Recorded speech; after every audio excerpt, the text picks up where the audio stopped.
He thought humiliating her would be effortless, but he had no idea he was about to dismantle his own reputation in front of an entire room. The lecture hall at Westbridge University glowed under bright white lights. Rows of polished desks filled with graduate students who had spent years trying to earn a fraction of Professor Daniel Whitmore's approval, a man known not only for his brilliance, but for his ruthless intolerance toward anyone he deemed intellectually unworthy. His tailored navy suit and silver-streaked hair reinforcing the authority he carried like a crown as he stood at the front, chalk in hand, finishing a dense equation that stretched across the board like a challenge no one dared to accept. And as he turned, scanning the room with sharp, measuring eyes, a faint smirk formed as though he had already decided who would fail next, and that was when his gaze landed on her. Sitting quietly in the last row, almost invisible, Emily Carter, dressed in a simple gray cardigan and worn jeans, her notebook filled with neat, precise handwriting no one ever noticed, her presence so understated that most students assumed she didn't belong there at all. Maybe a late enrollee, maybe someone auditing, maybe nothing worth paying attention to. And yet Whitmore's eyes lingered, not out of curiosity, but calculation, because men like him didn't just teach, they selected targets. And without breaking his composure, he raised a hand and pointed directly at her. "You," his voice cutting clean through the room. "Why don't you come up here and show us how you'd approach this?" And instantly the atmosphere shifted as heads turned, whispers sparked, a few students exchanging knowing looks, the kind that said this was about to be uncomfortable, because everyone in that room understood what this was, not an invitation, but a setup, a quiet demonstration of hierarchy. And Emily felt every eye settle on her as she slowly looked up, her expression calm, almost unreadable, while a student in the front row leaned toward his friend and muttered under his breath, "This is going to be painful," barely suppressing a grin, and Whitmore, sensing the anticipation building, added with deliberate emphasis, "Take your time, though I suspect you'll need it." A subtle wave of laughter rippling across the room, controlled, but sharp enough to sting, and for a moment, Emily didn't move, her fingers resting lightly on the edge of her notebook as if weighing something deeper than the equation itself, something older, something practiced, and then, without a word, she stood, her chair sliding back with a soft scrape that echoed louder than it should have in the suddenly attentive silence. And she began walking toward the front, each step steady, unhurried, her shoes tapping against the polished floor in a rhythm that seemed to slow the entire room down. And as she passed rows of students, she could feel the judgment in their glances, the quiet dismissal, the certainty that this would end exactly the way Whitmore intended. But what none of them noticed was the slight shift in her gaze as she approached the board, the way her eyes traced the equation not with confusion, but recognition, like someone revisiting a familiar place. And when she reached the front, Whitmore handed her the chalk with a faint, almost polite smile that didn't reach his eyes, stepping back just enough to give her space while still commanding the room. "Whenever you're ready," he said, folding his arms, confident, patient, already anticipating the moment he would step in and correct her. But Emily didn't respond. She simply looked at the board, her breathing steady, her posture relaxed, and for a few seconds, nothing happened, no movement, no sound, just a quiet that stretched long enough to make the room lean forward, waiting, expecting hesitation, expecting failure, until finally, she lifted the chalk, and in that instant, something subtle changed, something almost imperceptible, because the hesitation they had all expected never came. Only a calm, deliberate focus. And as the first line appeared on the board, clean and precise, the room began to realize, far too late, that this was not unfolding the way anyone had planned. And somewhere in the silence, Professor Whitmore's smirk began to fade. The chalk moved again, not hesitantly, not searching, but with a certainty that did not belong to someone out of their depth. And as Emily Carter continued writing, each symbol aligned with the next as if the solution had already existed long before she stepped into that room. And the students who had been leaning back in quiet amusement slowly straightened, their expressions shifting from entertained to uncertain, because something fell off, not dramatically, not yet, but enough to interrupt their expectations. And Professor Daniel Whitmore, still standing, with his arms crossed, tilted his head slightly, his sharp eyes tracking her work with growing attention, because the first line had not been wrong, nor the second, nor the third, and that alone was enough to disrupt the narrative he had constructed in his mind, a narrative where she would stumble, hesitate, and eventually surrender, giving him the opportunity to step in and reinforce his authority. But that moment was not arriving. Instead, the room grew quieter with each passing second, the faint scratch of chalk against the board becoming the only sound that existed. And Emily did not rush. She did not perform for the room.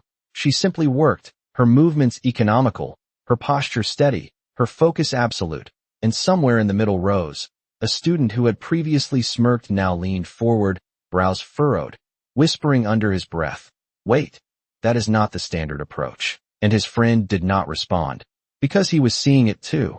The structure of her solution was different, not incorrect, but refined, streamlined in a way that suggested a deeper understanding than what had been taught in that course. And Whitmore uncrossed his arms, just slightly, a subtle shift that only someone watching closely would notice, his confidence not gone, but recalibrating, because now he was no longer watching for failure. He was searching for a mistake, any small inconsistency he could seize and correct, but it did not appear, and Emily moved to the next step without pause, adjusting a variable in a way that caused a ripple of quiet confusion across the room, because it was unconventional, bold even, but as the next line followed, the logic became undeniable, and the confusion turned into something else, something closer to realization, and the silence deepened, heavier now, more deliberate, as if the room itself was holding its breath, and Whitmore stepped forward, not enough to interrupt, but enough to see more clearly, his eyes narrowing as he scanned the equation, recalculating in real time, and for the first time, there was no trace of amusement in his expression, only focus, sharp and controlled, and Emily reached the midpoint of the solution, where most students had failed before, where complexity usually unraveled even the most prepared minds. And yet she did not slow down. She transitioned seamlessly, simplifying what had seemed unsimplifiable, reducing layers of complexity into something elegant, something almost obvious in hindsight, and a quiet voice from the front row whispered, That eliminates the constraint entirely." And no one corrected him, because he was right, and that realization spread like a silent wave, moving from one student to another, until the entire room understood that they were no longer watching an attempt. They were witnessing mastery, and Whitmore's jaw tightened almost imperceptibly, his mind racing ahead of her chalk, trying to anticipate the conclusion, trying to find the flaw, but each step she took only reinforced the integrity of her approach. And then she paused, just for a fraction of a second, not out of uncertainty, but precision, her eyes scanning the board one last time before making the final adjustment. And in that pause, the room leaned even closer, the tension sharp enough to feel, because everyone sensed that something irreversible was about to happen. And when she wrote the final line, it was not dramatic, not exaggerated, just a clean, definitive conclusion that connected every step before it with absolute clarity. And then she set the chalk down gently, stepping back just enough to reveal the entire solution. And for a moment, nothing happened, no reaction, no sound. Just a stillness that stretched across the room, and Whitmore stared at the board, his eyes moving from the beginning to the end, retracing her logic, checking each step, his mind searching desperately for an error that was not there.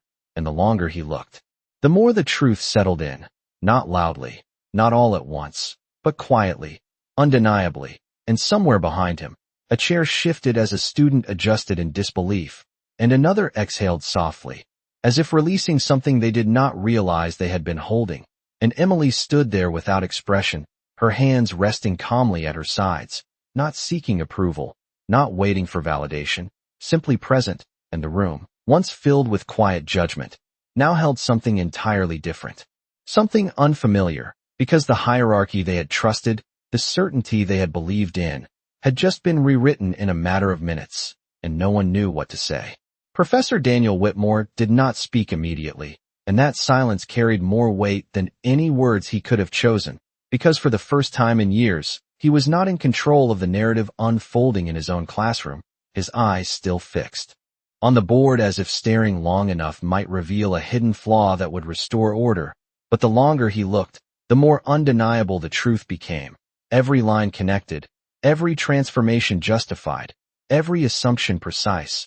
And the absence of error was not just unusual, it was unsettling, because it meant something far more dangerous than a simple correct answer. It meant that the quiet woman standing beside the board understood the problem at a level that exceeded even the way he had chosen to present it. And behind him, the students began to shift in their seats, not loudly, not disruptively, but enough to signal that the atmosphere had changed, that what they had witnessed could not be dismissed as luck or coincidence. And a voice from the second row, hesitant but unable to remain silent, finally broke through the stillness. "Professor, her method, it actually simplifies the entire constraint system." And Whitmore's jaw tightened slightly as he turned his head just enough to acknowledge the comment without fully engaging. Because he already knew, he had seen it, and acknowledging it out loud would mean conceding something he had never conceded before, not in this room, not in front of these students. And yet the evidence was written clearly in white chalk behind him, refusing to be ignored. And Emily Carter remained where she stood, her posture unchanged, her expression calm, almost detached, as if the tension filling the room did not belong to her at all. As if she had simply completed a task and was now waiting for the world to catch up. And that quiet composure only amplified the discomfort, because there was no arrogance, no attempt to claim victory, just a steady presence that made everything else feel louder by contrast. And Whitmore finally stepped closer to the board, his movements controlled, deliberate, as he traced the final line with his eyes once more, retracing her logic from end to beginning, searching for any point where he could intervene, any place where he could reassert authority. But there was none, and the realization settled in slowly, like a weight he could not shift. And when he finally spoke, his voice was measured, but the sharp edge that had defined it earlier was gone, replaced by something quieter, something more careful. "Explain your reasoning for the variable substitution," he said, not as a command this time, but as a test, a last attempt to find ground he could stand on. And Emily turned her gaze toward him, meeting his eyes for the first time since she had stepped to the board. And there was no defiance there, no challenge, only clarity. "The original constraint assumed linear stability," she said softly, her voice steady and even, carrying across the silent room without effort. "But the system does not behave linearly under those conditions, so the substitution removes the instability before it propagates." And a ripple moved through the students, subtle but undeniable, because her explanation did not just defend the solution. It revealed the flaw in the original framing, and Whitmore's expression shifted, not dramatically, but enough, his eyes narrowing as he processed her words, because she was not just answering his question, she was correcting his premise. And that was something no one in that room had ever witnessed. And for a brief moment, the professor who had built his reputation on certainty found himself without an immediate response, his mind moving quickly, recalibrating, adjusting. And somewhere in the back row, the same student who had laughed earlier now sat completely still, his earlier confidence replaced by something closer to unease, because the hierarchy that had felt so stable just minutes ago was no longer holding. And the room seemed to understand that all at once, a collective awareness that something irreversible had occurred. And Whitmore took a small step back, creating space not just physically, but symbolically, as if the board no longer belonged solely to him. And his next words came slower, more deliberate. "And how long did it take you to arrive at this approach?" he asked. And it was no longer a trap, no longer a performance. It was a genuine question, one that carried an undercurrent of something unfamiliar. And Emily glanced briefly at the equation, then back at him, her answer simple, unembellished. "It is a standard variation, once you recognize the pattern." And the room went completely still again, because that answer reframed everything. What had seemed impossible, what had intimidated an entire class, what had been presented as a challenge beyond their reach, was, to her, a recognizable pattern. And in that moment, the distance between how she was perceived and who she actually was became impossible to ignore. And Whitmore exhaled slowly, the sound barely audible, but enough to signal that something within him had shifted, because for all his experience, for all his authority, he understood what he was seeing, and he understood what it meant. And the room, filled with future experts, sat in silence, witnessing not just a solution, but a quiet dismantling of assumptions they had not even realized they carried. The silence did not break. It deepened, settling into the room like something heavy and undeniable. And Professor Daniel Whitmore, a man who had spent decades commanding attention with nothing more than his voice, now stood in front of a class that was no longer looking at him for answers, but at the quiet woman beside the board, and that shift, subtle yet absolute, was something he could feel without anyone saying a word. And for a brief moment, he considered ending it there, dismissing the class, restoring order before the moment stretched any further. But something in him resisted that, something sharper, more analytical, because men like Whitmore did not retreat, they recalibrated. And his eyes moved once more to the equation, then back to Emily Carter, measuring, reassessing. And when he spoke again, his tone had changed, no longer laced with condescension, but edged with something closer to curiosity. That approach assumes a deeper structural symmetry, he said slowly, his voice carrying across the room with controlled precision, one that is not immediately apparent in the original formulation. And it was not a dismissal. It was a challenge, refined and deliberate, and the students recognized it instantly. This was no longer about embarrassment. This was about verification, about testing the limits of what they had just witnessed. And Emily did not react with surprise or hesitation. She simply turned slightly toward the board again, her gaze moving across the symbols as if revisiting a conversation already completed. And when she spoke, her voice remained calm, steady. The symmetry is not in the original form, she said. It emerges once the instability is removed. Otherwise, the system appears more complex than it actually is. And again, the clarity of her explanation cut through the room, not forcefully, but cleanly, and Whitmore listened, truly listened, his posture shifting just enough to reflect that, because what she was describing was not a textbook answer. It was an insight, one that required not just knowledge, but perspective, and for the first time he found himself stepping into unfamiliar territory, not as the one guiding the discussion, but as someone trying to keep up with it. And a quiet tension spread through the students, not uncomfortable, but electric, because they understood what was happening. They were watching their professor engage on equal footing, something none of them had ever seen before. And Whitmore moved closer to the board, his hand lifting slightly as if to point out a section, then pausing midair before lowering again. A small, almost imperceptible hesitation that did not go unnoticed, and he asked another question, more precise this time. And if the boundary conditions shift, he said, does your transformation still hold? And the room leaned in again, because this was it, the edge of the argument, the place where even strong reasoning could fracture. And Emily's eyes moved briefly to the edge of the equation, then back to him. Her response immediate but measured. Only if the constraints remain consistent, she said. Otherwise the system requires a different framing entirely. And the answer did not just address his question, it expanded it, revealing layers of consideration that extended beyond what had even been presented.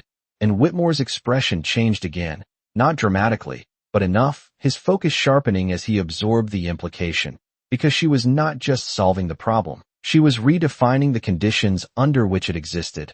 And that realization settled into the room with a quiet intensity. And somewhere in the front row, a student slowly shook his head, not in disagreement, but in disbelief, because the gap between expectation and reality had become impossible to reconcile. And Whitmore stepped back fully this time, creating a clear space between himself and the board, a gesture that carried more meaning than any statement, because it signaled something fundamental, a recognition, not spoken, but visible. And the room, filled with future mathematicians, scholars who had spent years chasing precision and clarity, now sat in complete stillness, witnessing something they had not anticipated, not just intelligence, but mastery expressed without effort, without performance. And Emily stood there quietly, her presence unchanged, as if none of this altered who she was. And that was what made it undeniable, because there was no need to prove anything, no need to claim authority. The work spoke for itself, and the room, once guided by hierarchy and assumption, now existed in a different state entirely, one where the lines between teacher and student, between expert and outsider, had blurred in a way that could not be reversed, and Whitmore, after a long pause, finally looked at her not as a target, not as an anomaly, but as something else entirely, something he had not expected to encounter that day. And when he spoke again, his voice carried a different weight, quieter, but far more deliberate. Because whatever came next would not be a performance, it would be an acknowledgement, whether he was ready for it or not, and the room waited, every eye fixed, not on the equation, but on what he would say next. Professor Daniel Whitmore let the silence stretch just a moment longer, as if weighing something far more significant than the equation behind him. And when he finally spoke, his voice was quieter than before, stripped of the sharp edge that had once defined it. "That is a refined interpretation," he said slowly, each word chosen with care, and though it sounded measured, the shift was unmistakable. Because this was no longer the voice of a man asserting dominance, it was the voice of someone acknowledging a reality he could not ignore, and a subtle wave moved through the room, not loud, not disruptive, but present. As students exchanged glances that carried a shared understanding, something had changed in a way that could not be undone, and Whitmore turned fully toward Emily Carter, no longer positioning himself between her and the class, but standing beside her, the distance between them now symbolic of something deeper. And for the first time, he asked a question without any trace of performance. "Where did you study this approach?" he said, and the room leaned in again, not out of anticipation for failure, but out of genuine curiosity, because they needed to understand, they needed to place her somewhere within the system they believed in, a prestigious program, an advanced research group, something that would explain what they had just witnessed. And Emily paused briefly, not to calculate, but simply to consider the question, and when she answered, her voice remained calm, almost understated. "I did not study it formally," she said, and the words settled into the room with a quiet weight that took a moment to fully register, because it was not the answer anyone expected, and Whitmore's eyes narrowed slightly, not in skepticism, but in concentration, as if trying to reconcile that statement with the evidence still written on the board. "Not formally," he repeated, more to himself than to her, and a faint murmur passed through the students, because the idea that someone could reach that level of clarity without the structured path they had all followed felt almost impossible. And yet there it was, undeniable, and Emily continued, not to justify, not to impress, but simply to clarify. "I have been working through similar problems on my own for several years," she said, and her tone carried no pride, no attempt to elevate the statement, just a simple truth delivered without decoration. And that simplicity made it resonate even more deeply, because it suggested something far more powerful than formal training. It suggested discipline, persistence, and a level of independent thought that could not be easily categorized. And Whitmore took a slow breath, his gaze shifting once more to the board, then back to her. And in that moment, the contrast between them became clear in a way that had nothing to do with status or appearance, but everything to do with perspective. Because while he had built his reputation within the structure of academia, she had developed hers outside of it, shaped by a different kind of rigor, one that did not rely on recognition or validation, and the room felt that difference, even if they could not fully articulate it. And a student near the front raised his hand slightly, then hesitated, unsure if it was appropriate to speak. But the shift in atmosphere had changed the rules, and Whitmore, noticing the gesture, gave a small nod, allowing it. And the student asked, his voice uncertain but sincere, "Have you published any of your work?" And Emily turned her head slightly toward him, her expression unchanged. "No," she said simply, and the answer, once again, did not align with their expectations, and the realization that followed was not loud, not dramatic, but steady, because it meant that what they were seeing had existed quietly, unnoticed, beyond the boundaries they trusted to define expertise. And Whitmore straightened slightly, his posture no longer rigid, but composed in a different way, and when he spoke again, there was a clarity to his tone that had not been there before. "Your reasoning is sound," he said, and though the words were few, they carried a weight that everyone in the room understood, because they were not given lightly, not by him, and the acknowledgement, understated as it was, marked a turning point that no one could miss. And Emily gave a small nod, not in triumph, not in relief, but simply an acknowledgement of the exchange, and for a brief moment, the room existed in a kind of quiet equilibrium, where the usual hierarchy had been suspended, replaced by something more honest, something rooted in understanding rather than assumption.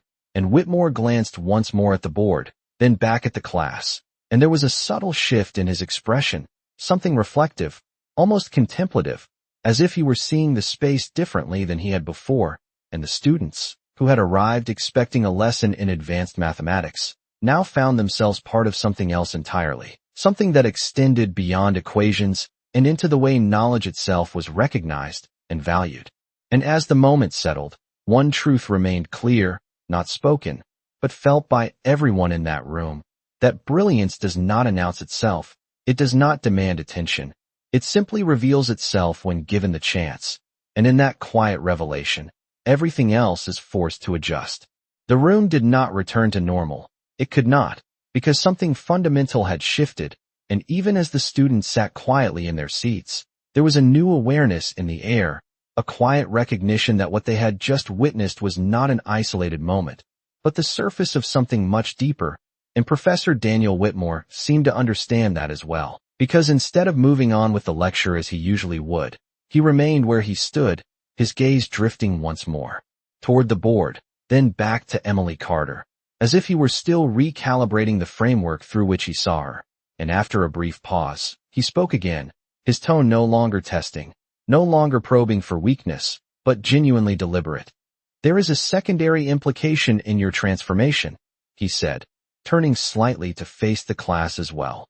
"One that affects how the model behaves under extended conditions." And it was clear now that he was not speaking to challenge her, but to engage with her, to explore the depth of her reasoning in a way that acknowledged its validity, and the students felt the shift immediately, because this was no longer a demonstration of authority, it was a dialogue, and Emily listened without interruption, her posture steady, her expression composed, and when he finished, she nodded slightly, her eyes returning to the board.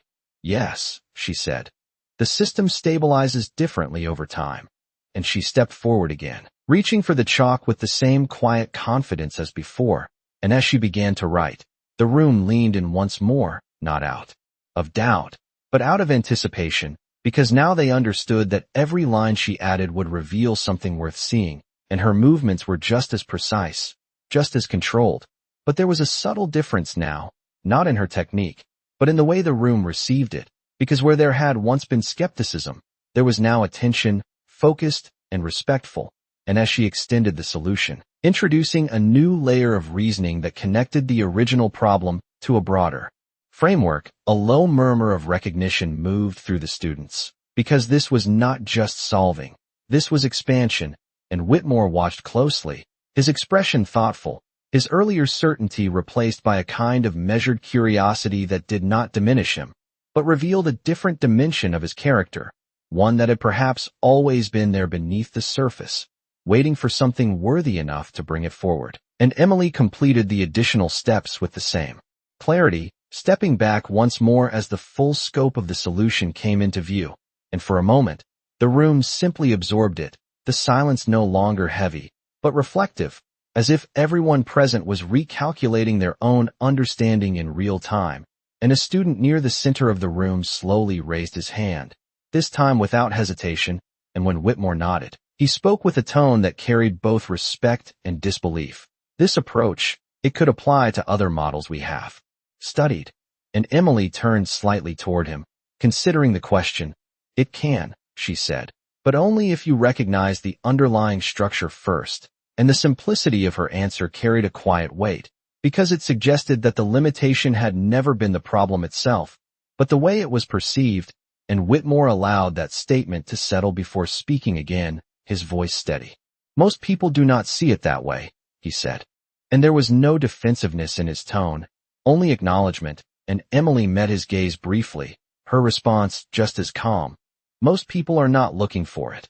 And the words were not sharp, not critical, but they landed with precision, because they revealed something beyond mathematics, something about attention, about perspective, about the willingness to question what appears fixed, and the room felt that shift, not as a disruption, but as an expansion, and Whitmore gave a small nod, as if recognizing the truth in her words. And for a moment, the distinction between teacher and student seemed almost irrelevant, replaced by something more balanced, something rooted in shared understanding rather than hierarchy. And the students, who had spent so long measuring themselves against a system defined by external validation, now found themselves confronting a different reality, one where insight could emerge quietly, without recognition, without permission, and that realization carried a quiet intensity that lingered in the room. And Emily, having said what needed to be said, stepped slightly away from the board, her presence returning to its original stillness, as if she had never sought the center of attention in the first place. And Whitmore looked at the equation one last time, then at the class, and there was a subtle shift in his expression, something reflective, almost restrained, as if he were choosing his next words with greater care than ever before, because he understood now that what he said next would not just conclude a lesson. It would define how this moment would be remembered, and the room waited, not for instruction, but for meaning, because what had unfolded in front of them was no longer just about mathematics. It was about something far more enduring, something that would stay with them long after the chalk had been erased. Professor Daniel Whitmore did not rush to fill the silence, and that restraint carried more weight than any immediate response could have, because the room had already moved beyond the need for instruction, and he understood that, perhaps more clearly than anyone else, his gaze moving slowly across the rows of students who now sat differently than they had at the beginning of the lecture, their posture more attentive, their expressions more thoughtful, as if something inside them had quietly shifted without their permission. And when he finally spoke, his voice was measured, steady, but stripped of the rigid certainty that had once defined it. "What you have just seen," he began, pausing briefly as if choosing each word with intention, "is not simply a correct solution." And the room remained still, every student listening with a level of focus that could not be forced, only earned. And he continued, "It is a demonstration of perspective," and the word lingered in the air, not as a conclusion, but as an invitation to reconsider everything they thought they understood about the problem, about the process, and perhaps even about themselves. And Emily Carter stood quietly beside the board, her presence unchanged, her expression calm, as if the weight of the moment did not belong to her. And that quiet composure only made the impact of her work more profound, because there was no attempt to claim it, no effort to shape how it was perceived. It simply existed, undeniable and complete. And Whitmore turned slightly toward her again, not as a figure of authority addressing a subordinate, but as one thinker acknowledging another.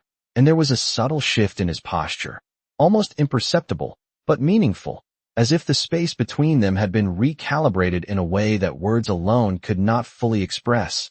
And a student in the back, the same one who had laughed earlier, now leaned forward, his expression no longer casual, no longer dismissive, but intent, as if trying to understand something he had previously overlooked. And the room held that tension, not uncomfortable, but alive, charged with the awareness that something rare had just taken place, something that could not be reduced to grades or lectures or predefined paths. And Whitmore took a slow breath, his eyes returning briefly to the board before settling on the class. And when he spoke again, there was a clarity in his tone that carried both authority and reflection. "There is a tendency," he said, "to believe that expertise is always visible, that it presents itself in recognizable forms, in credentials, in titles, in familiarity."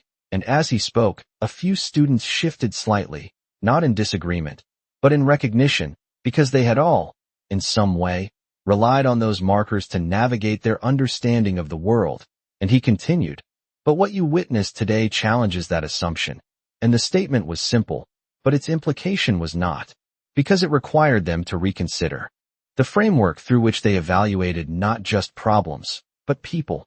And Emily remained still, her gaze neutral, as if she were not the subject of the observation, but merely a part of the moment unfolding. And Whitmore allowed a brief pause, giving the room space to absorb the shift, before turning his attention back to her once more. And this time, when he spoke, his voice carried something new, something that had not been present before. "Miss Carter," he said, and even the way he addressed her had changed, no longer dismissive, no longer performative, but deliberate. Would you be willing to walk the class through your initial recognition of the pattern? And the request was not a challenge, not a test, but an acknowledgement, an invitation to share insight rather than defend it. And the students felt the difference immediately, because the dynamic had transformed completely, and Emily nodded slightly. Her response as composed as everything else she had done, and she stepped forward once more, her hand reaching for the chalk without hesitation. And as she began to speak, her explanation unfolded with the same clarity as her solution, not rushed, not embellished, but precise, each concept building naturally upon the last. And the room followed her, not because they were expected to, but because they wanted to, because for the first time, they were not just learning a method, they were seeing how understanding itself could take shape, and Whitmore listened. Alongside them, his attention focused, his earlier assumptions replaced by something more open, more receptive. And as Emily continued, tracing the logic that had guided her from recognition to resolution, the distance between what was taught and what was discovered began to narrow, not completely, but enough to reveal the possibility of something greater. And when she finished, there was no immediate reaction, no applause, no dramatic shift, just a quiet stillness that carried more meaning than any outward display could have, because everyone in that room understood, at some level, that they had just witnessed something that would not easily be forgotten. And Whitmore gave a small nod, not as a conclusion, but as acknowledgement.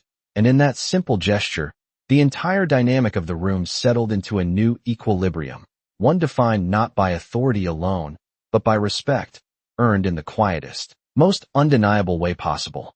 Emily Carter did not rush her explanation, and that deliberate pace became its own kind of authority, because every word she spoke seemed to land exactly where it needed to, neither too complex nor overly simplified, just clear enough to guide understanding without forcing it.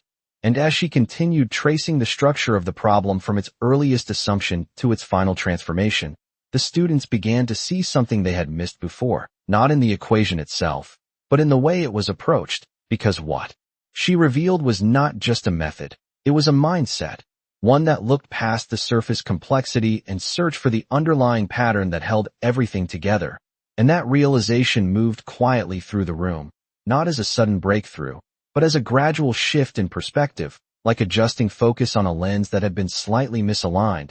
And Professor Daniel Whitmore stood just a few feet away, listening with a level of attention that had replaced his earlier control. His posture relaxed in a way that suggested he was no longer guiding the moment, but allowing it to unfold. And as Emily reached the point where her initial recognition had taken shape, she paused briefly, her eyes moving across the board as if confirming that everything necessary had been said. And then she added, almost as an afterthought, once you see the pattern, the rest becomes a matter of consistency. And the simplicity of that statement carried a quiet force, because it reframed what had once seemed impossible into something accessible, provided one knew where to look. And a student near the front leaned back slowly, exhaling as if releasing a tension he had not realized he was holding. And another, further back, shook his head slightly, not in disagreement, but in disbelief at how something so complex could be reduced to such clarity. And Whitmore's gaze followed the structure she had outlined, his mind moving through each step, not to challenge it, but to understand it from her perspective. And for a brief moment, the distinction between teacher and student felt almost irrelevant, replaced by something more balanced, something grounded in shared inquiry rather than hierarchy. And when Emily stepped back from the board once more, placing the chalk down with the same quiet precision she had shown throughout, the room remained still, as if no one wanted to disrupt the clarity that had settled there. And Whitmore turned slightly toward the class, his expression thoughtful, his voice calm but deliberate as he spoke. What you are seeing here is not just a different solution, he said. It is a different way of seeing the problem itself. And the students listened, not out of obligation, but because the statement resonated with what they had just experienced. And he continued, and that difference is where real understanding begins. And the words carried a weight that extended beyond the immediate moment, because they pointed to something deeper, something that could not be memorized or replicated without intention. And Emily remained where she was, her presence steady, her role in the moment already complete. And yet the impact of what she had done continued to unfold in the minds of everyone present. And a student raised his hand again, this time with confidence, his voice more assured as he asked, "How do you train yourself to see those patterns?" And the question hung in the air, not as a challenge, but as a genuine request for insight. And Emily turned slightly toward him, considering the question with the same calm attention she had given everything else. "You do not train to see them," she said. "You learn to question what you are told is fixed." And the answer, simple as it was, shifted something in the room, because it suggested that the barrier had never been ability alone, but perspective, the willingness to look beyond what was presented and consider what might exist beneath it. And Whitmore listened closely, his expression reflecting a quiet acknowledgement of that truth. And for a moment, no one spoke, because the implication of her words required time to settle. And when it did, it changed the atmosphere in a way that could not be easily reversed, because the certainty that had once defined the room had been replaced by something more open, more uncertain, but also more expansive. And Whitmore took a slow breath, his gaze moving once more across the students. And there was a subtle shift in his demeanor, something reflective, almost restrained, as if he were recognizing the limitations of the framework he had once relied on so confidently. And when he finally spoke again, his voice carried a different kind of authority, one rooted not in control, but in understanding. "Then perhaps," he said, "the lesson here is not just about the equation." And he let the thought linger, unfinished, allowing the room to complete it in their own way. And as the silence returned, it no longer felt heavy or uncertain, but intentional, filled with a quiet awareness that something meaningful had just taken place, something that extended beyond the boundaries of the classroom. And Emily, standing quietly at the front, remained exactly as she had been from the beginning, unassuming, composed, and entirely unchanged. And that, more than anything else, was what made the moment unforgettable, because while everything around her had shifted, she had simply revealed what had always been there. The silence that followed did not feel like an ending. It felt like the beginning of something no one in that room had expected to encounter that day. And Professor Daniel Whitmore stood there for a moment longer, his eyes moving slowly across the faces of his students, each one reflecting a different version of the same realization, that the boundaries they had trusted were not as fixed as they once believed, and that knowledge, real knowledge, did not always arrive through the channels they had been taught to respect. And he turned back toward Emily Carter, not with hesitation, but with a clarity that had replaced his earlier certainty. And there was something in his expression now that had not been there before, something measured, something reflective, as if he were acknowledging not just her ability, but the implications of it. And when he spoke, his voice carried a quiet steadiness. "You have approached this in a way that extends beyond the scope of this course," he said. And the statement was not a boundary, but a recognition, and the students felt that shift immediately, because this was no longer about evaluation. It was about acknowledgement. And Emily met his gaze briefly, her expression unchanged, as if the weight of his words did not alter her understanding of herself. And that quiet consistency only deepened the moment, because it made clear that what had just unfolded was not new to her, only new to everyone else. And Whitmore glanced once more at the board, then back to her, and there was a brief pause, not out of uncertainty, but intention, as if he were choosing his next step carefully. And then he said something that no one in that room had ever heard him say before. "Would you be open to discussing this further after class?" And the words landed softly, but their meaning carried through the room with unmistakable clarity, because this was not a command, not a directive, but an invitation, one that acknowledged her as someone whose insight deserved continued attention. And a quiet ripple moved through the students, not of surprise alone, but of recognition, because they understood what it meant for a man like Whitmore to extend that kind of request. And Emily considered it for a brief moment, her gaze steady, her posture unchanged, and then she gave a small nod.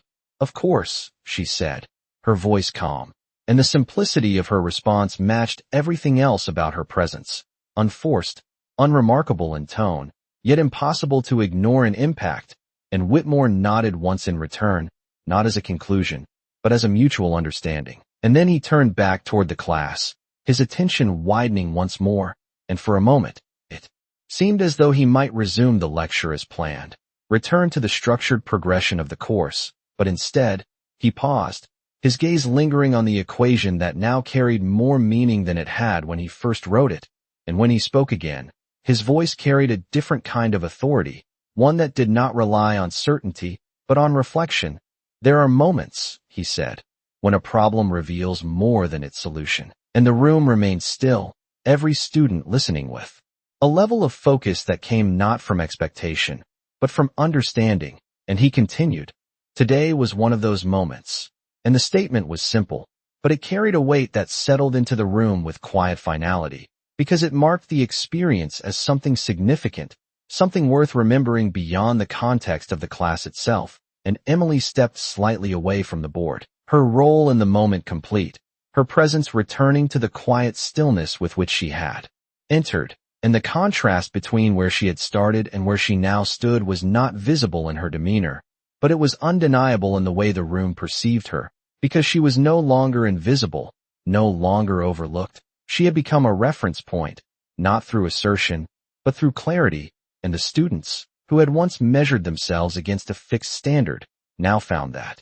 standard shifting, expanding to include something they had not previously considered, and Whitmore looked at them once more, his expression composed, but changed in a way that could not be easily defined, and as the moment settled into its final silence, one truth remained, not spoken, but understood by everyone present, that what they had witnessed was not just an exceptional display of ability, but a quiet reminder that understanding does not always arrive where it is expected, and when it does, it changes everything that follows.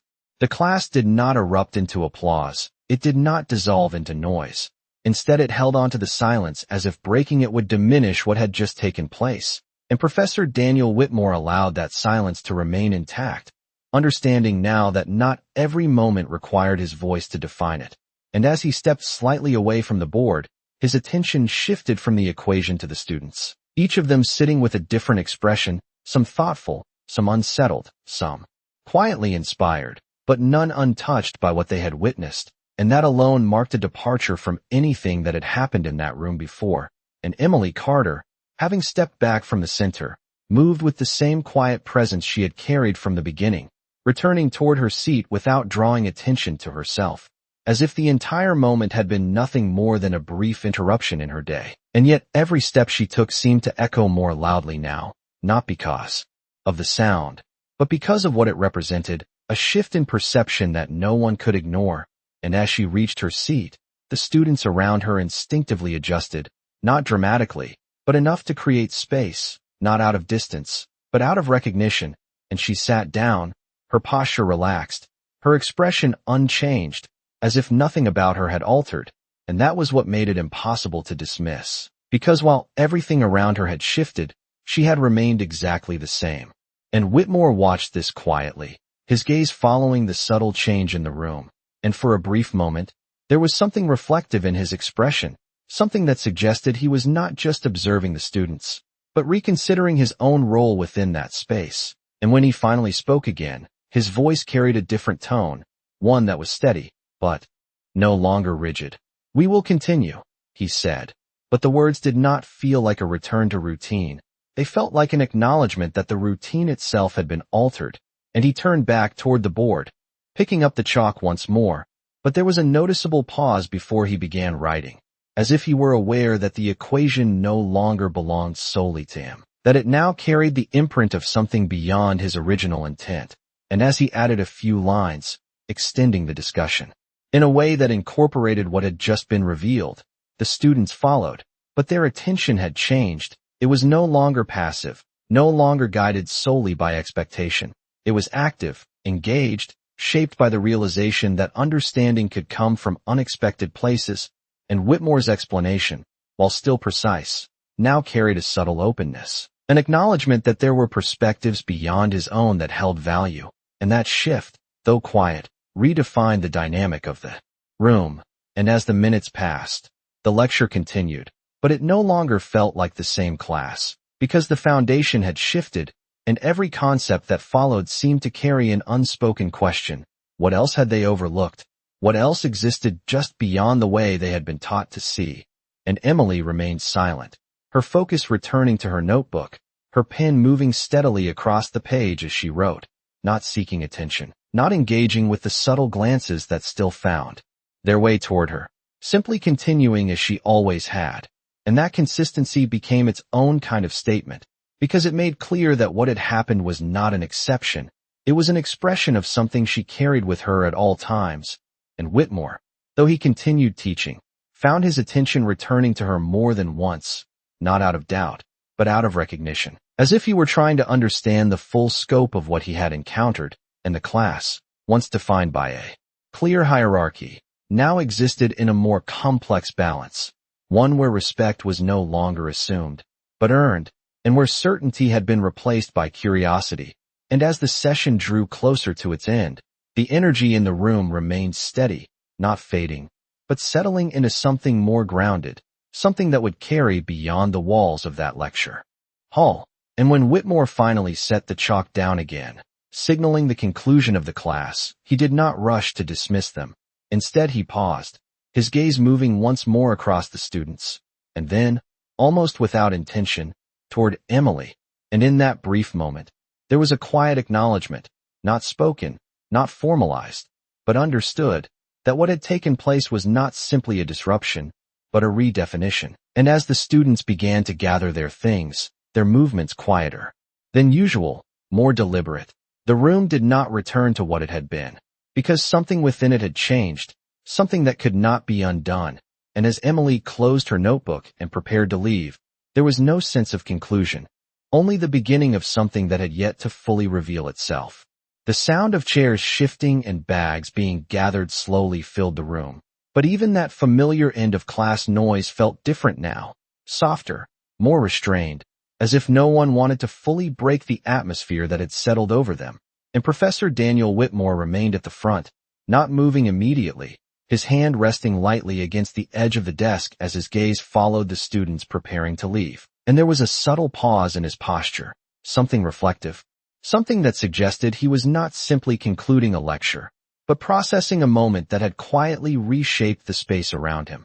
And across the room, Emily Carter stood, slipping her notebook into her bag with the same calm precision she had shown throughout the entire class, her movements unhurried, unaffected by the attention she could now feel lingering around her, because although no one spoke directly, the glances had changed, no longer dismissive, no longer curious in a shallow way, but thoughtful, measured, as if each student was recalibrating their understanding of who she was, and perhaps more importantly, what they had overlooked. And as she turned toward the aisle, a student who had been sitting nearby hesitated for a brief moment before speaking, his voice low but sincere.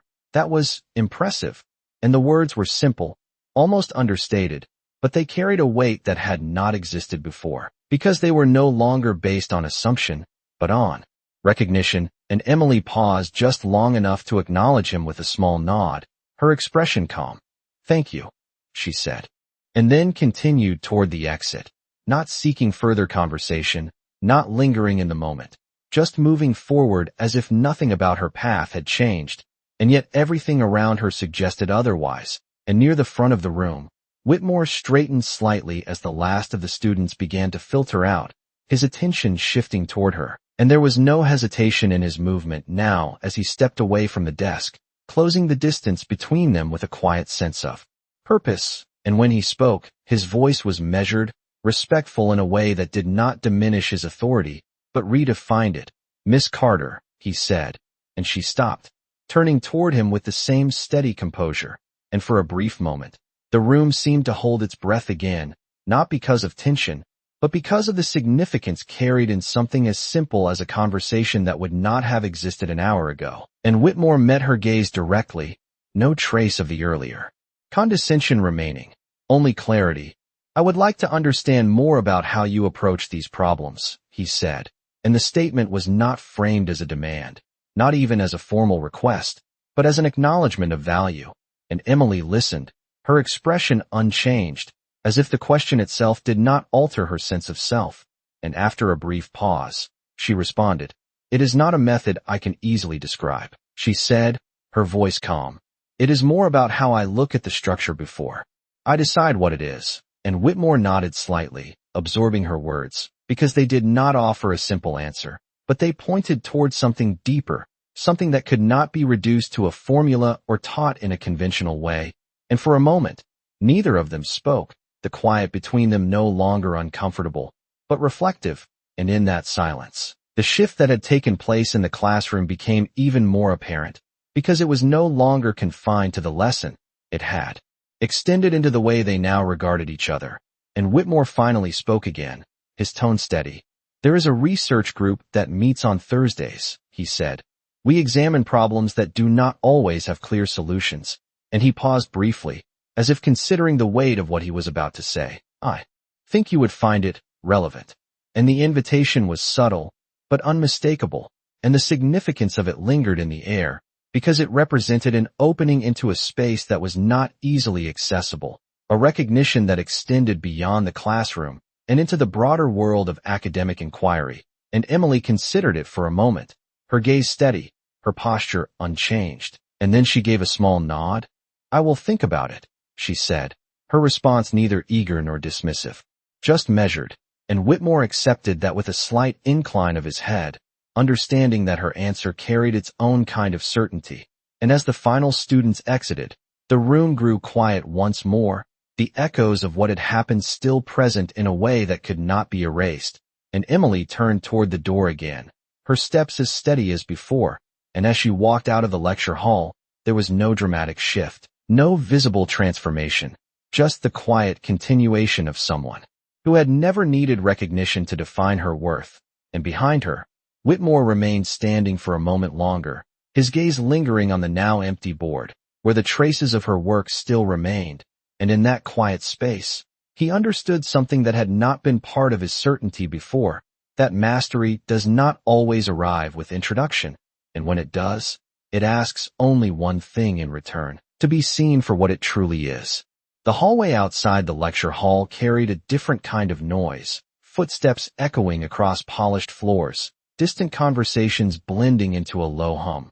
But for Emily Carter, it all felt distant, as if the world had not quite caught up to the moment she had just left behind, and she walked with the same steady pace, her bag resting lightly on her shoulder, her mind already moving beyond the equation. Not because it did not matter, but because it was only one of many she had encountered over the years. And behind her, the door to the lecture hall closed softly, sealing in the space where something quiet yet irreversible had taken place. And inside that room, Professor Daniel Whitmore remained for a few moments longer, his gaze fixed on the board where fragments of chalk still traced the structure she had revealed, and there was no urgency in his movement as he stepped closer, his eyes following the lines she had written, not to correct them, not to challenge them, but to understand them more fully. And for the first time in a long time, the certainty that had defined his approach to teaching felt incomplete, not diminished, but expanded in a way that required him to reconsider the boundaries he had once trusted. And he reached for the eraser, then paused, his hand hovering just inches from the board, as if erasing the work would erase the moment itself. And instead, he let his hand fall back to his side, leaving the chalk untouched. And across campus, Emily continued walking, her path taking her past familiar buildings and quiet corners where she had spent countless hours working through problems that no one had assigned, no one had graded, and no one had seen.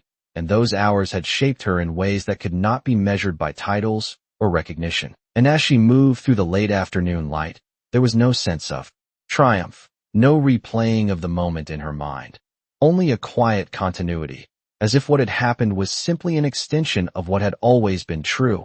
And in another part of the building, a small group of students gathered just outside the lecture hall, their voices low but animated, trying to put into words what they had witnessed. "Did you see how she restructured the entire problem?" one of them said, his tone still carrying disbelief, and another shook his head slowly. "That was not just solving it. That was something else entirely." And their conversation reflected a broader shift, one that extended beyond a single class, because what they had seen challenged the assumptions they had relied on. And even as they spoke, there was an unspoken acknowledgement that they had been part of something rare, something that would stay with them long after the details of the equation faded.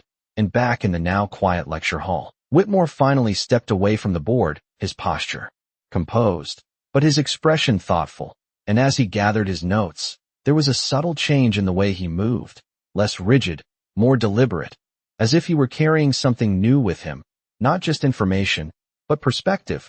And as he turned off the lights and stepped into the hallway, he paused briefly, his gaze moving down the corridor where students were still dispersing, and for a moment, he considered the invitation he had extended, not as a gesture, but as a recognition of something that deserved to be explored further, and the weight of that realization settled quietly, because it required him to approach his own field with a different kind of openness, one that did not rely solely on established paths. And as the campus continued its rhythm, classes ending, conversations beginning, the impact of that single moment remained, not loud, not dramatic, but steady, shaping the way each person who had been present would think moving forward.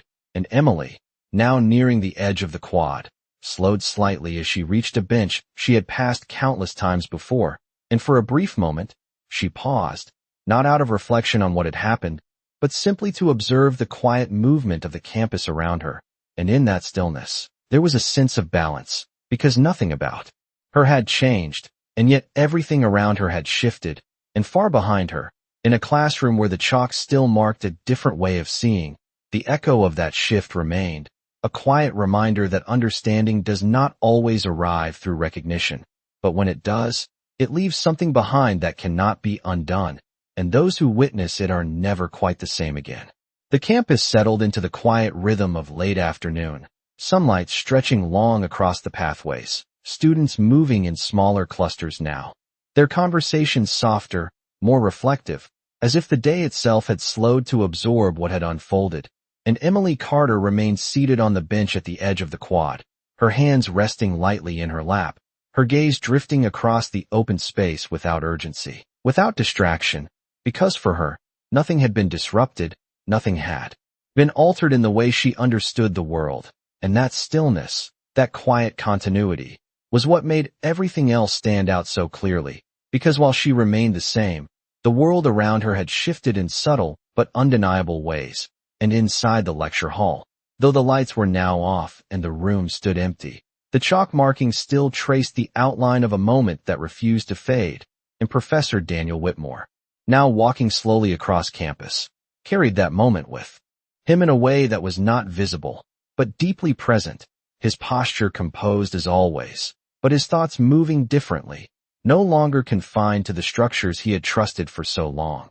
And as he passed by groups of students who greeted him with the usual respect, there was a quiet awareness beneath his response, a recognition that respect, as he had always understood it, was incomplete without something else, something he had witnessed firsthand, and that realization did not diminish him. It refined him, shaping the way he would move forward in ways he could not yet fully define. And in another corner of campus, the students who had been in that class continued their conversations, their voices carrying a different tone now, less certain, more curious, as they revisited the moment from every angle, trying to understand not just what had happened, but what it meant. And one of them paused mid-sentence, his expression thoughtful. "We all saw the same problem," he said quietly. "But she saw something completely different." And the others nodded, not in agreement alone, but in recognition of the deeper truth within that statement, because it was not just about the problem. It was about perception, about the willingness to question what seemed fixed, and as the conversation drifted into silence, each of them carried that thought forward, knowing it would shape the way they approached not just mathematics, but everything that required understanding. And back on the bench, Emily stood slowly, adjusting the strap of her bag over her shoulder, her movements as calm and unhurried as they had been all day. And as she began to walk again, there was no sense of conclusion, no feeling that something had ended, only the quiet continuation of a path she had been following long before anyone else had taken notice. And as she crossed the quad, the fading sunlight catching briefly on the edges of her silhouette, there was nothing about her that demanded attention, nothing that signaled what she carried within. And yet for those who had seen it, for those who had witnessed the clarity of her understanding, that absence of display became the most powerful statement of all, because it revealed a truth that could not be ignored, that brilliance does not need recognition to exist. It does not announce itself or seek validation. It simply reveals itself when the moment calls for it. And in that quiet revelation, everything else is forced to adjust.